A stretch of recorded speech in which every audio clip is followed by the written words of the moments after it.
And the idea is, and which have different presentations and require different treatment. The idea is that if we can recognize them earlier, promptly, properly, and act upon them decisively and appropriately, then we can save lives, whether in our homes or neighborhood, societies, our offices, institutions, wherever we are, outside, on the road, we can save lives if we understand the diseases, the disease process, how it presents, and what to do. So let us start with, let us show my slides so that we can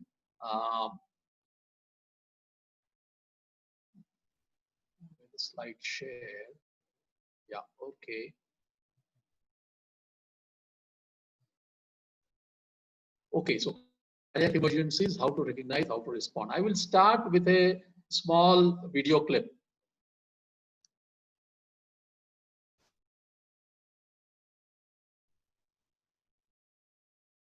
Yeah. Yeah.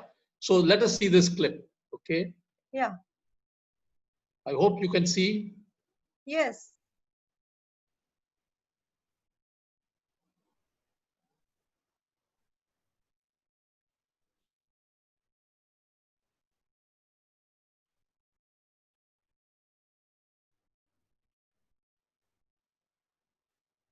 Okay. So there are two questions on this Zuzu video clip. First one, what was this medical emergency? Well, if you answered it was a heart attack that these two guys got from the newspaper, whatever they read, maybe the stock market news or whatever.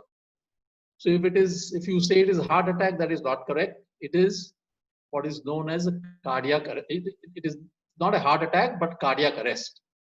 And second question is, what was the response to it? Was it correct or not? The response, they responded by taking him on a stretcher to the hospital. And this is a very common mistake which people do when they come across a person who collapses and has a cardiac arrest. And what happens is that by the time they reach the hospital in about 15 minutes, 20 minutes, 30 minutes, because of all this traffic and everything, what happens is that the brain becomes dead by that time and nothing can be done. So this is what we are going to understand as to how to respond and what to do. Now, but meanwhile, let us go to a heart condition in which you should rush to the hospital, and that is a heart attack. So we are going to learn what is the difference between a heart attack and a cardiac arrest, and how to recognize each one and how to respond to each one, because both responses are different.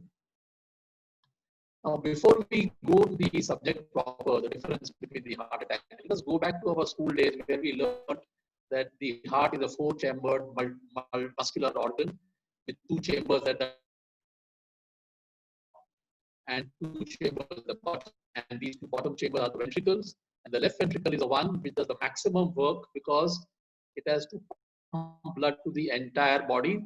And hence, because it is maximally loaded with work, it is the most sensitive to any disease that occurs. And hence, most of the diseases occur in the left ventricle, heart diseases. So to make it very more simple, let us look at the left ventricle alone in a diagram. So as you can see, this is a left ventricle containing blood. With every heartbeat, the heart muscle contracts and pumps blood to the entire body through a large tube called the aorta. Now, any muscle also requires blood, and it gets this blood and nutrition from the first branches of the aorta called the coronary arteries. So these coronary arteries are the lifelines for the heart muscle, and they are the only pathways through which the heart muscle gets nutrition and oxygen. And these coronary arteries, basically two in number, the left and right, which divide and subdivide into multiple branches and supply the heart muscle with oxygen and nutrition. And as you can see, they arise from the aorta. Now, when we are born, our arteries, if you cut them open, they are having a smooth lining and a completely open passage, as you can see here, the vertical slit.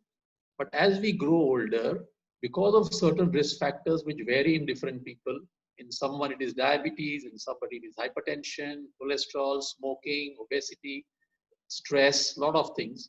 What happens is that fat deposits form in the inner lining of the artery, which grows and narrows the lumen slowly and progressively.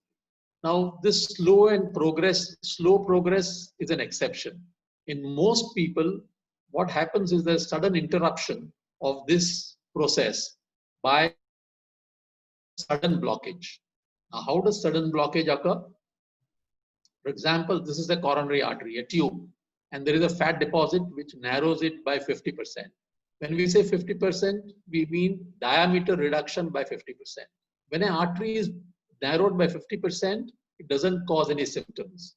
Even if you do a stress test, it won't reveal it. Nothing will reveal except maybe angiography, but we can't do angiography for everybody. So this 50% remains silent, but sometimes it behaves like a boil on the skin, like a pustule which erupts and forms a scab. And in the same way,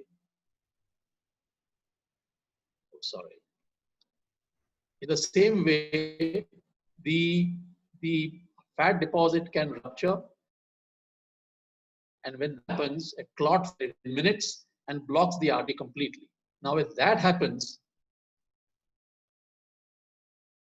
what happens is that when the artery is blocked, the heart muscle, which was getting nutrition through that artery, suffers from damage and slowly dies. So this is what is known as a heart attack. And what happens in a heart attack? As we saw, a portion of the heart muscle dies due to the blockage in a coronary artery. The person gets chest pain, his heart is beating, he's conscious. In about 25% of the patients with heart attacks like this, with chest pain, after they get a chest pain, and as they go to the hospital, sometimes they die suddenly. So cardiac arrest can occur. But majority of them reach the hospital with chest pain and the damage goes on. Now, in this process, although the blockage in this artery occurs within minutes due to the formation of a clot, the ensuing damage to the heart muscle takes hours to complete. The damage starts from the inner lining of the heart muscle and progresses like a wave, completely occupying the complete thickness of the heart muscle. So this process takes about 6 to 12 hours. Now, this means we have a time window in which to act. If we open this blockage early enough, we may save some portion of heart muscle. The earlier we open, the more heart muscle we save. The later we open this blockage, the more muscle is already damaged. Example, if the blockage is removed in the first 2 hours, then very minimal damage will be resulting and the patient's heart will be as good as normal. Whereas if this blockage is removed after 12 hours or 24 hours, then a lot of damage will have been done and whatever benefit we give will be much less.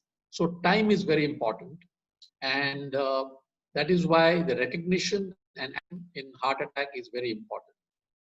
So the artery is opened when the person goes to the hospital by two methods. One is by balloon angioplasty, as you can see, a stent is placed over here, and then the balloon is removed, the stent remains there, or by giving an injection, which is a clot dissolving drug, which is much faster to act, but less successful.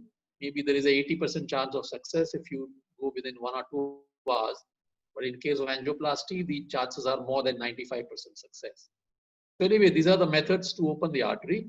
So once the blockage is removed, the damage to the heart muscle is very minimum, and most of the heart muscle is saved, and the person is quite okay in the hospital. It stays for a few days. So in summary, in a heart attack, the problem is a blocked artery causes death of a heart muscle, portion of a heart muscle. It causes chest pain. That is a symptom in the person. And the important thing is to recognize, act within minutes, and hospitalize the patient so as to open the artery and treat cardiac arrest if it occurs on the way. The main thing is to open the artery and save damage to the heart muscle. I hope till now things are clear. Yes. You are Okay. very audible, clear. Now, yeah. Okay. Thank you. Now, the important question is, how do you recognize a heart attack? Uh, does a heart attack start as a severe pain in chest? Well, surprisingly, no. It most often it starts a mild or moderate pain or discomfort in the chest, which increases in minutes, lasts for more than 15-20 minutes. So this is a classical chest pain or discomfort or a heart attack. And what is the quality of discomfort? It is an uncomfortable pressure, tightness, squeezing, fullness, pain, or burning. It feels as if you've got a tight bear hug or you've got an elephant on the chest which doesn't allow you to breathe. And the discomfort is mostly in the center of the chest or on either side. And it may spread. It may occur on the right side. It may occur on the left side. It may spread to the left shoulder, right arm, left arm, up to the jaws and up to the upper abdomen. Anywhere it can spread. There may be sweating, vomiting, pale gray color of the skin. It is cool to touch, cold sweat. Less commonly, some people feel of gas or a lump in the center of the chest or lower chest, a sensation of indigestion or burning in chest like acidity. So actually, the quality of discomfort is different in different people. But one thing is sure, it is never lasting for a few seconds. It always lasts for more than 10-15 minutes. And the second thing is that it never occupies an area which you can pinpoint with a finger. It occupies an area which you can almost like palm of your hand. So that is very important. And it is associated with little difficulty in breathing. So these are the various areas that as I mentioned. The most common is the center of the chest or either side or both sides like a band. The other things are that it radiates to the jaws or to the arms, or sometimes you get pain in the upper abdomen, the lower chest. Sometimes you get pain only in the shoulders and the arm. Sometimes the chest and the arms. Sometimes only the throat, neck, and the jaws. And sometimes you get pain only in the back, exactly behind the breastbone that is in the front. Okay. So these are different areas. Different people have different areas that are involved. Different people have different quality and intensity of pain. But one must remember it's more of a discomfort and more of a pressure on the chest. So in fact, as this diagram shows, anywhere between the ears and the navel and between the two arms, anywhere you get discomfort due to a heart attack. Okay. Now, what should we do when we suspect that we have got a heart attack? Most important, inform family members, inform your family doctor, but don't wait for more than a few minutes. Call a cardiac ambulance. If it is going to take time in this traffic, then best is be taken to a hospital nearby. The nearest hospital is the best hospital, where a cardiogram can be taken, drugs can be given, diagnosis can be made fast. So reach a hospital as fast as possible. Get taken in somebody's car, taxi, even a rickshaw. And while going, if you have soluble aspirin, by the way, it is always good to keep soluble aspirin in the house, in your homes, because if required, you can give somebody this aspirin to chew while the person is being taken to the hospital. And if the person's blood pressure is known and is not low, only then you can also take a nitroglycerin tablet under the tongue. So with this preparation, reach the hospital as fast as possible. Now, the cardiac arrest. Cardiac arrest. To our basic anatomy. Now, as you saw on the left side figure is the plumbing system of the heart. That means the tubes which carry blood to the heart muscle. Just as we have plumbing system in our homes, we have electric system also in our homes. We have a system of wire houses. The same way, the heart also has system of wiring, and these conduct electricity. Electricity is generated in a tissue called the sinoatrial node at the top of the heart. And from there, the electric current passes through special fibers to the entire heart muscle above downwards and causes synchronous contraction of the heart from the top to the bottom so that the blood is squeezed out rhythmically every few seconds. So this is how the heart beats and it responds to this electrical impulse. Now what happens in cardiac arrest? Some disease like coronary artery blockages or heart enlargement or previous damages to the heart muscle or certain birth defects in the heart muscle. These things may sometimes create a condition called cardiac arrest, in which instead of the electricity flowing from above downwards, there are various islands of tissues in the heart which spontaneously generate electricity and create a chaos and prevent proper rhythmic contraction of the heart muscle. Just as you have a chaos in a classroom where teaching cannot occur. So this can occur in cardiac arrest. There is no rhythmic pumping action of the heart. It's the electrical problem. And because there is ineffective pumping, the heart doesn't pump. So blood supply to vital organs like the brain, the kidneys stops. The biggest danger is the damage to the brain, which can ensue within few minutes, 4 to 5 minutes maximum. And if nothing is done, the brain becomes dead in 10 minutes. So cardiac arrest is an electrical problem, as if the heart switch is off and the heart stops pumping. So what is the treatment? Do you rush to the hospital? No.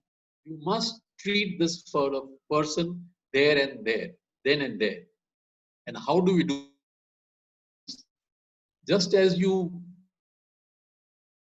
shock the chaos in a classroom with a shout, in the same way, you shock the heart with what is known as a defibrillator, which is available in a cardiac ambulance, or with what is known as a AED, which is available at various places. If you must have seen on the airports, many clubs have it now, and we are actually trying, our Rotary Club is trying to promote this and have these AEDs at multiple places. So with defibrillator or AED, a shock is given. This is an AED with 2 pads which are placed on the chest. I will explain a little later. And a shock is given. And only when a shock is given that all these abnormal rhythms, they stop, the heart becomes silent, and the dominant pacemaker at the top of the heart, which I showed you, that start functioning again, and the heart beats rhythmically and pumps all blood to the various organs, including the brain, and the patient survives. So now the cardiac arrest has occurred and you are going to give electric shock. But to get an AED on an ambulance takes time. So while it is taking time, what do you do? First thing is how to recognize a cardiac arrest. Once you have recognized, the second step is you must call for help. You've got the person in cardiac arrest, call for help. There's the second, and then start chest compression, which will provide blood to the brain of the person and keep the brain alive. So keeping the brain is an important thing. So these 3 steps, let us go step by step. First is recognition of cardiac arrest. How do you recognize? Now, how do you recognize cardiac arrest? First thing is that you have to witness a person suddenly collapse for no apparent reason. Or you must know that somebody has seen the person collapse recently. If you see a person collapse and you don't know what time it has occurred, then there is no point in reviving because it might have occurred before a few hours and the person is lying down there and there is no point in reviving. But if you have witnessed collapse or if you've known somebody has seen the collapse, then that could be a cardiac. The thing is you must shake both shoulders and shout to the patient person, hello, how are you? Hello, hello. If he doesn't respond, that is a sign there is something wrong. And finally, you must look at the breathing, whether the abdomen is going up and down. So this is very important. And if there is no breathing, then it is very likely that the person has cardiac arrest. And don't waste too much time in seeing the pulse unless you are very confident. But the no breathing and no response usually means cardiac arrest. Now, there are certain people who collapse, which is not due to cardiac arrest, like fainting attack, or suddenly the blood sugar down and person becomes unconscious. In all these conditions, the breathing is intact. So you can look at the abdomen tangentially and see that the abdomen is moving up and down. For 5-10 seconds, you see. If there is no movement, then likely there is no breathing and the patient is having a cardiac arrest. So this is how you recognize cardiac arrest. Okay. Now, what do you do after that? As I said earlier, the first thing is call for help. Now, there are two reasons why you call for help. One is to assist you while you are doing cardiac chest compressions, because you can get tired after a minute or 2 minutes and you require other persons to take over. You can show them how you are doing it. Second thing is that the call for help is for a defibrillator. So you must shout and tell somebody to get a cardiac ambulance, ring up a cardiac ambulance, 108 or any ambulance nearby, or if there is an AED in a club or a joggers park or somewhere to get it. So that is the reason you must call for help. Next to that is take the victim to a firm and a safe place. For example, the victim has had a cardiac arrest on the road, middle of the road. You cannot do anything on the middle of the road. You have to bring the person, the victim, on the side of the road. Supposing the victim has had a cardiac arrest on a soft bed in the house, you must bring the victim down on a firm surface on the floor, because there only the cardiac compressions will be successful. Then take your position next to the person, not towards the head end or the foot end, but by the side of the person, and kneel beside the person and put your elbows straight so that your shoulders and your whole pressure from the shoulder down can be transmitted to the chest. And hold your fingers and your palms in such a way that the heel of your palm is over the breastbone, the lower part of the breastbone. And you can see that soft part of the abdomen you have to avoid. Just go upwards towards the breastbone. The one way is that the midline, the crossing of the two lines, the midline and the line joining the two nipples. So there is the place where you do compression. Now you need not remove the clothing of the person. You can do compression with the clothes on. Later on, I will tell you how a woman also can be resuscitated. But anyway, let us go step by step. So after putting the ball or the heel of the palm over the breastbone, you start compressing at 100 beats per minute. And each compression has to be 2 inches deep and strong, and allow the chest to recoil after your compression. Sometimes you may break the ribs also, but doesn't matter. As long as you do it successfully, and if the patient revives, a few ribs broken is not a big deal. So this is how you must do chest compressions, and tell your other bystanders to see how you are doing, so that they may take turns to do it, and it can go on. Now, how long to go on? Well, you have to go on till you get the defibrillator or an AED. When AED arrives, this is an AED. It has prompts which tells you what to do. Now, first thing that they do is they tell you to do is attach the pads. These are pads self-sticking. One should be attached to the right upper chest, one to the left lower chest. Once that is done, you have to switch on the AED, and the AED says, "I am analyzing the rhythm. Please don't touch the victim." Because if you touch the victim, the analysis goes wrong. Once the AED has analyzed the rhythm, it says, yes, shock should be given. So press a button, give a shock. So everybody should be standing clear of the person, because if you touch the person while the shock is being given, you may also get a shock. So keep away and give a shock. Once a shock is given, the patient may revive or may not. But what you have to do is, after giving the shock, start resuscitation, start chest compressions again. So every 2 minutes of compression and shock, compressions and shock. That cycle has to go on till the patient wakes up or till the cardiac ambulance comes. So this is the way we resuscitate the patient. So the two crucial steps for cardiac arrest are, first is recognition, whether you have witnessed a collapse and whether the person is not responding, whether he is not breathing at all. And then take action. And action is 3 things. First, call for help. Second, start chest compressions. till the AED arrives. And when the AED arrives, give a shock so as to revive the patient. So now, in summary, heart attack and cardiac arrest. Heart attack is due to a blocked artery, is a plumbing problem. What happens is that the person has chest discomfort or chest pain. The treatments open the artery as fast as possible in the hospital and on the way, and here the minutes count.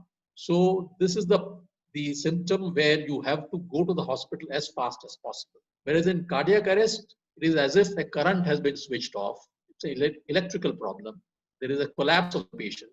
The treatment is CPR and shock on the spot. Here, seconds count. And that's why the difference between the two.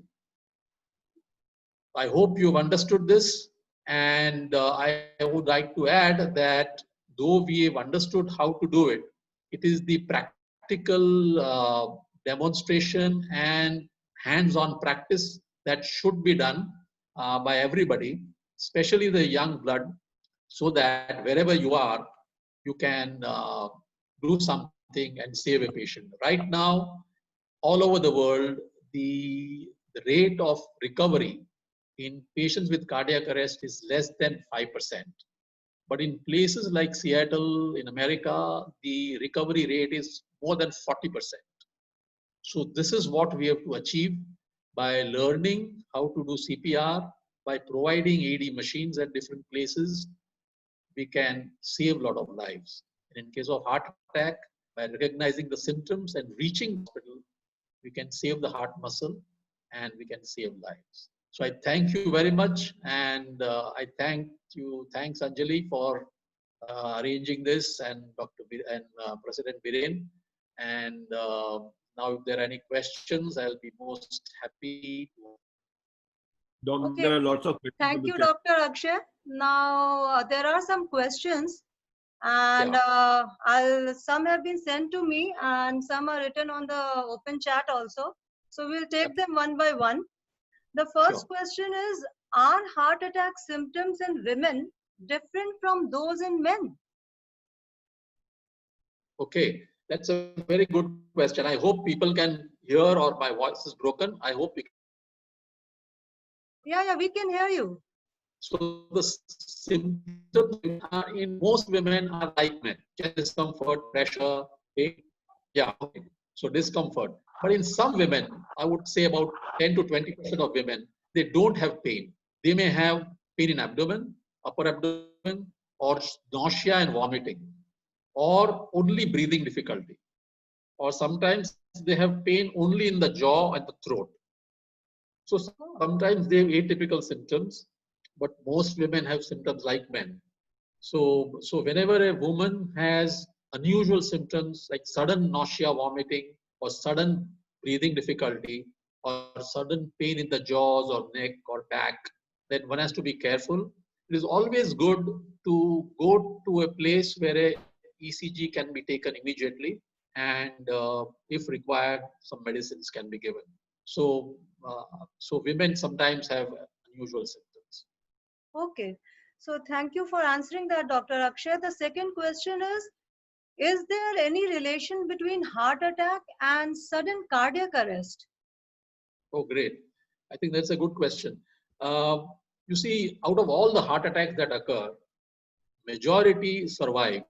But there are about 25 to 30% of patients with heart attack, they can get cardiac arrest, either after they get chest pain in the home, or while going to the hospital, or even after going to the hospital. So 25% of heart attack patients do get cardiac arrest. But so for example, you have 100 patients of heart attacks, 25 can get sudden cardiac arrest. But out of 100 patients with cardiac arrest, majority, 80%, are due to blockages in the coronary arteries or heart attacks. Okay. A minority of cardiac arrests occur due to certain diseases of the heart muscle or enlargement of the heart, etc. So there is some relation between the two. Okay. Majority of cardiac arrests are due to coronary artery blockages. Okay. Now there is a next question from Girish who says, is there any danger in using AED CPR on non-cardiac arrest patients? That's a very good question. Well, the AED will not, if supposing you found a patient is collapsed and you have attached the AED thinking that it is a cardiac arrest, the AED will not tell you to give a shock, or it will not give a shock itself. Okay. So it is completely safe. Don't worry. Okay. The next question is from Rajiv, and he says that, one second. How long does it take for heart to recover damages after heart attack? After heart attack, it depends how quickly you open the artery. In a heart attack, as I said, there is damage to the heart muscle. And depending on the artery which is blocked, whether it's a very major artery or a very small artery, it depends on the amount of heart muscle that is damaged. It depends on the time interval from the time it got blocked to your opening of the artery. So it all depends on that. If you open the blockage early, heart muscle is as good as revived and normal pumping. Okay. Now there is a question from Harsha. Is it true that if you get pain in chest and you are alone at your home, you have to cough loudly till you get a help? You have to do what? Is it true that if you get pain in chest and you are alone at your home, you have to cough loudly, you have to keep on coughing till you get a help? Oh, this is a very a thing that has gone viral since last 1 year. It has been circulating, and it is very, very wrong. No, please do not do that. Cough is only for we doctors. When we see a person in the hospital, we monitor the rhythm and we see that the rhythm is going haywire. Before we give a shock, we can tell the person to cough. This is only witnessed arrhythmia. If you get chest pain and you cough, the pain may worsen. You should never do this. This is a thing that is going on in the WhatsApp and emails. Yeah, so the WhatsApp University has promoted it to no end actually. Yeah. So the next question is from, I'm guessing it must be Namrata. It is Enmata. In my book, yeah, sorry. Go on, doctor. Yeah, in fact, in my book, I have explained this, what is known as the hoax of cough CPR. It's called cough CPR, and it should not be practiced by anybody outside. Oh, okay. So we cannot wait to get our copy of Romancing the Hearts. So hopefully, maybe you will unveil it on Zoom meeting only. Okay. So the next question is from Namrata or Enmata. Does hypertension cause heart attacks or cardiac arrest? It can cause both or either. It is one of the risk factors. See, both heart attacks and cardiac arrest are due to risk factors like hypertension, diabetes, smoking, obesity, lack of physical activity, etc. And hypertension is one of the risk factors which produces blockages of these coronary arteries, and it is these blockages which can cause a heart attack or a cardiac arrest. So hypertension can cause both. Now this question is from the President Biren. Doc, where can we find AEDs in and around our areas? Can you also dispel other prevalent myths? At least some of the most popular myths that you have seen floating around on WhatsApp. Could you dispel that also, just like this coughing one? And the second, yeah. Any myths you are talking about? Yeah. Can you throw some light on few other myths like the one that you should keep coughing till help arrives? Well, the other myth that is floating around is about cholesterol. People respond to some very juicy news that there is nothing like cholesterol. So then the tablets that one prescribes or is advised to take for cholesterol, one should not take. So that is another myth that goes on. What else? I cannot recollect any particular other myth. If you can tell me, I will explain what are the other myths. Or maybe, I mean, we'll wait for the book to read more about these myths actually. Yeah. So Sure. here, Biren has another question, that where can we find AEDs in and around our areas? Well, the common places are now all the gyms and the health clubs and even the bigger clubs. Almost all clubs now have AEDs. In fact, So the that is parks also, right? sorry. The parks also? Yes. Now slowly some parks have, some police stations have, Yes. and in fact it should be our endeavor to have them at multiple places. In fact, in Bandra there are about 15 to 20 places where there are they have kept them in chemist shops, they've kept them in police chowkis, and so various places. So I think we should have, our club has ED placed at dialysis center. Yeah, Mr. Mahendra, if you could mute yourself. Thank you. Mr. Mahendra, please mute yourself. Now there's another question from Rajiv again, that if angioplasty takes place 1 week after heart attack, then will the damaged heart recover? 1 week after the heart attack. What See, precautions depends. must be taken? The first question is that if the angioplasty is done 1 week afterwards, correct? Yeah. If angioplasty is done on a heart muscle which is totally dead, then there is no recovery. But sometimes what happens is, after a heart attack, certain drugs are given and the heart muscle is partially dead. That means some portion are still alive, and then angioplasty can help. And to know whether angioplasty will be successful or give benefit or not, to gauge that 1 week afterwards, there are certain tests that we do, like PET scan or MRI, and then that will tell us whether angioplasty will benefit this patient or not. So after 1 week, this is how you go about it. Okay. And the other question was? What precautions must patients take in that case for the rest of life? That comes to the prevention of heart disease. The prevention of coronary heart disease is a big topic, but I would say in 3 simple steps. Step number 1 is to do measurements. Measurements of your weight, your waistline, your blood pressure, your blood sugar, your cholesterol, and your physical fitness. So first is measurement. Second is few lifestyle changes. Have a Mediterranean type of diet with lots of fruits and vegetables.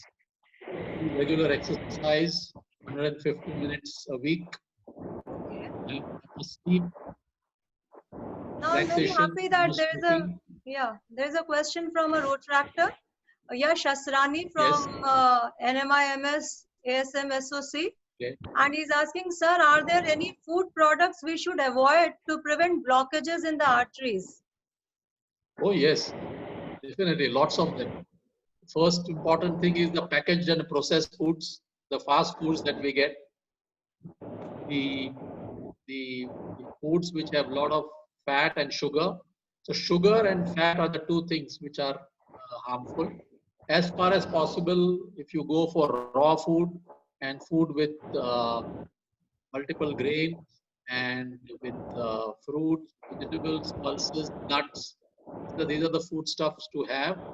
And the processed food and food which has sugar and oil and fats, that should be avoided, especially trans fats.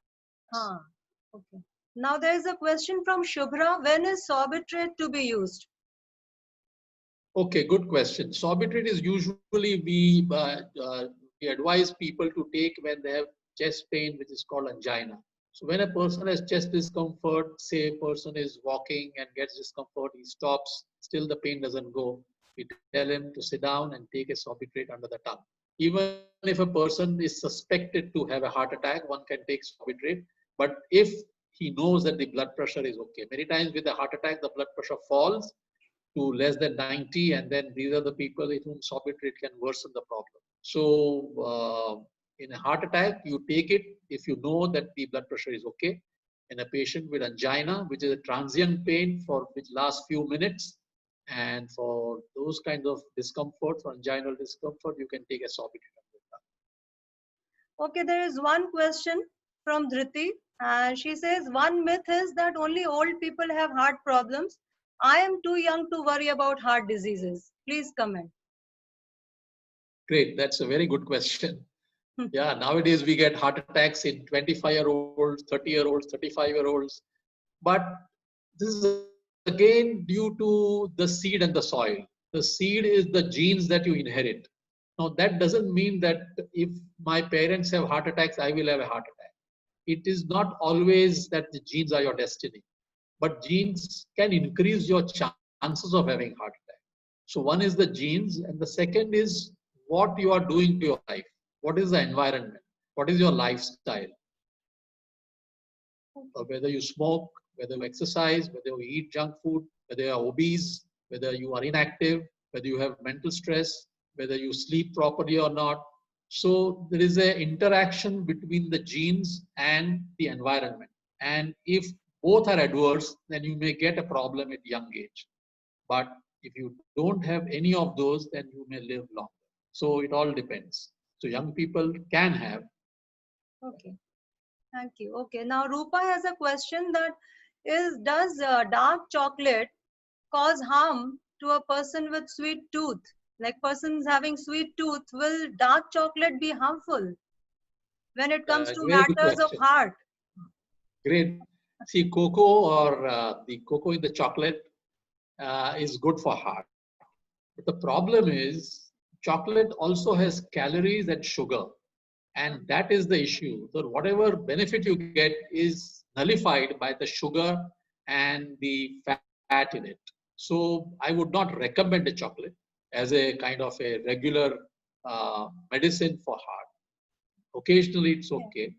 But if you can have chocolates with cocoa without much fat and less sugar, that is okay. Okay. Now, I think that was not only Rupa's question. Most of the females in this room must be wanting to ask that question. Now, the next one is from Vivek Iyer. Which drug would be used to reduce chest pain? Which drug will be used to reduce chest pain? See, one is the nitroglycerin, as I told you, to be kept under the tongue. It is available commonly as Sorbitrate or Angicid, etc. And so that relieves the chest discomfort.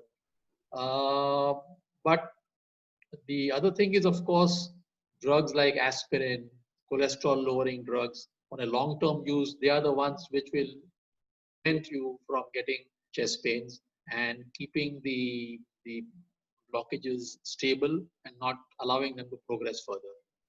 So is the prolonged usage harmful of these drugs?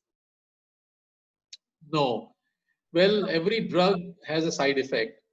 We have to balance the benefit versus the side effect. If the benefit we are thinking is going to be more, and for example, in an elderly person, if he has bleeding ulcer or he complains of ulcer disease and he has no heart disease, giving aspirin is not a good idea. Okay. But in a young person who has no stomach problem and he has already has a heart attack, then one has to give aspirin. So one has to balance the benefit versus risk, and that is how we doctors judge as to whether to give a particular medicine to a person or not. Okay. So Kunal Jethwani is asking that, can you hear me? Yes, yes. Yeah, Kunal Jethwani is asking, Mr. Mahendra, if you could mute yourself, please. Are soluble aspirin different from the other aspirins prescribed for daily dosage? Yes. What are some brands and if available over the counter? Very good question. Yes, soluble aspirin, there are two brands that I know of. One is Disprin and one is Aspisol. And these can be chewed and can be swallowed. The idea of chewing is that the absorption through the mouth mucosa is much faster than the absorption after the tablet goes into the stomach. So that's why we insist on a chewable aspirin in an emergency. The other aspirins are the ones which we use for a chronic use. They are called enteric coated aspirin. That means they are coated so that they do not irritate the stomach and has to be taken, can be taken for months and years together. So they are the enteric coated aspirins, Whether in an emergency, what you must take is a soluble aspirin, commonly Disprin or Aspisol. Okay. Okay. Now, Shipra Jaju has a question. If you are exercising and walking, then what is the risk of heart attack? See, a very good question. Exercise is good for the heart, but it can kill also. But the danger of exercise is if you do sudden severe exercise you are not accustomed to, then there is a danger. But if you do moderate level exercise on a regular basis around the year, then it protects you. The other benefit of exercise is that if you are having a blockages in your coronary arteries, you will come to know of it earlier if you are doing regular exercise. For example, I had a doctor friend of mine who was regularly walking. One day he developed discomfort in the chest and we diagnosed heart condition. If you are sedentary, then the first thing that can happen to you is a heart attack if there is a blockage. So if you are regularly exercising, that's the additional benefit that you come to know of your condition if there is any problem much earlier than if you are sedentary. So regular moderate exercise is a very good thing to do, very important. Okay. Now, I think before I take the last question, and I'll actually be taking the last question, I want to tell everybody who did ask a question that the doctor actually takes a consultation fee, and I'll be sharing his PayPal account number soon. You can transfer the money to him. Okay, that's on a lighter note. Thank you for your free service, Right. Dr. Mehta. And this is the last Thank question you. coming from Aditi, which says, what is a Yeah. silent heart attack? Is there a way to know if you had one? Great, very good question. Yes, many people have two different kinds of heart attacks. One is they are not aware totally. Only when a cardiogram is taken or a 2D echocardiogram is taken, they discover that there is a heart attack. Now, these people are at equally at danger as those people who have had a heart attack with chest pain. So once it is discovered, one should pursue it and find out whether there are multiple blockages or not, what is the heart pumping, what are the medicines that the person takes, and proper medicines have to be given. So a silent heart attack is found in many people. That is why we insist on routine checkups, get a ECG done, get a 2D echo done sometimes. So these are more common in diabetics and alcoholics. And there are certain other kind of heart attacks where instead of chest pain, there are unusual symptoms like sudden fatigue or sudden breathlessness. So there are some symptoms not totally silent. Whereas in some people it is totally silent. And once we discover that, I think proper care should be taken. I hope that answers the question. Can't hear you, Anjali. You are Yeah, silent. sorry. Yeah. I think you really explained in depth and with a lot of patience every single question. Meanwhile, Dr. Devesh M. Desai has some information that he has shared on the chat, and I am sure everybody must have read it.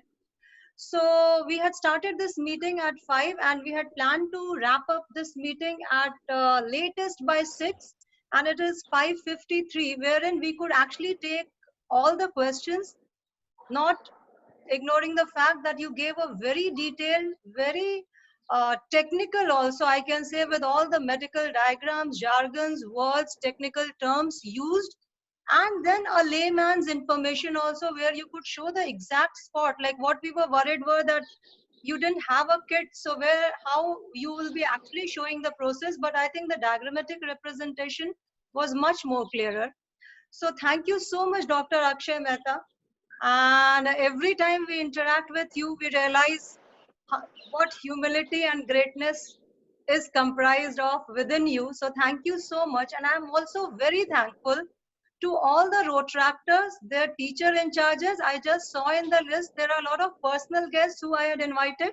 Even they have joined. A lot of students from my college, a lot of guests from the medical fraternity, from Rotary Club of Bombay Airport, and other Rotary clubs also. So thank you, everyone. We have started this chain under the Rotract banner, and our next event is scheduled on Saturday, 5 p.m. which will be another Zoom meeting, and I'll be sharing that information with you very soon. So please do return. Thank you, everyone. Dr. Mehta, would you want to say something? Thank you. everyone. Thank you. No, thank you very much. And thanks to Akshay, you for organizing Akshay, this. Akshay, you were supposed to tell about the female. You just forgot Oh, that. yes, yes. That's a good point. Very good. Supposing a female has a cardiac arrest. Sitaramji, thank you very much. Yes, thank you, Sitaramji. Can I take a few minutes? Yeah, sure. Yeah, so what happens if a lady falls, collapses on the road? What do you do? Well, as I said, the cardiac compressions can be done with, by the way, one more thing I forgot, that mouth-to-mouth breathing is not required. So people should not worry whether I will have to give mouth-to-mouth. That is, now concept is gone. So when a lady collapses on the road, the chest compressions can be given by somebody, preferably a lady. That's why all ladies also should learn. So there's one. Now, what about the electrode pads? Because they have to be attached to the bare skin. So fortunately, we have a method. The method is that with the scissors, we slit open only the portion of the clothing where the electrodes have to be put inside. For example, the left lower chest and the right upper chest. With scissors, you just make a little nick and insert the electrodes inside to the bare skin. And once the electrodes are inside, stick to the skin, and then a shock can be given. So yes, ladies, how to treat is important. Thank you, Sitaram. I hope this is clear. Thank you, Anjali. If you can just give me a second. Thank you, Akshay, and thanks to all the Rotractors to have joined. I think the biggest advantage, doctor, is about these Rotractors learning these techniques because they are the young ones. Yes. They will come to the rescue at the first sight of some collapse.